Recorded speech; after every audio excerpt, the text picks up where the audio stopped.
আজকে আমরা বরিশাল থেকে ঢাকায় আসবো, সেই ব্লগটি আজকে তোমাদের সাথে শেয়ার করব। Hi everyone, welcome back to my another new video. I hope তোমরা সবাই ভালো আছো। আলহামদুলিল্লাহ আমিও ভালো আছি। কিছুদিন ধরে আমি কোনো ব্লগ ভিডিও আপলোড দিতে পারিনি, কারণ আমি বরিশালে ছিলাম আর এডিট করা হয়নি ভিডিওগুলো, এই জন্য।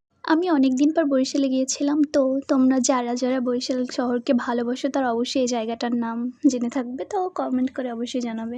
আমাদের বরিশালে একটু কাজ ছিল, এই জন্য আমরা সকালে বরিশাল এসেছিলাম, দেন আমরা বিকেলের গাড়িতে ঢাকায় চলে যাব।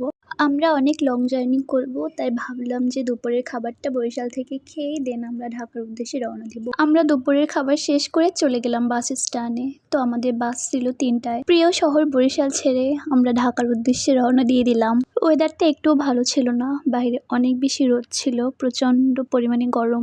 যখন আমরা পদ্মা সেতুর উপরে উঠলাম, দেন অনেক জোরে বৃষ্টি শুরু হয়েছিল, তো ওয়েদারটা অনেক বেশি সুন্দর ছিল তখন। দেন আমাদের বাসায় আসতে আসতে রাত 9টা বেজে গিয়েছিল। বাসায় কোনো কিছু রান্না করা ছিল না, তাই আমি অল্প সময়ের ভিতরে খিচুড়ি রান্না করে নিয়েছিলাম। তো খিচুড়ি রান্না করতে করতে আমার 11টা বেজে গিয়েছিল। খালি খিচুড়ি তো আর খেতে পারবো না, তাই খিচুড়ির সাথে ডিম ভাজিও করে নিয়েছিলাম। আজকের ভিডিও এই পর্যন্তই, দেখা হবে নতুন কোনো ভিডিওতে। সবাই ভালো থাকবে এবং ভিডিও ভালো লাগলে অবশ্যই লাইক, কমেন্ট এবং শেয়ার করতে ভুলে যেও না। আল্লাহ হাফেজ।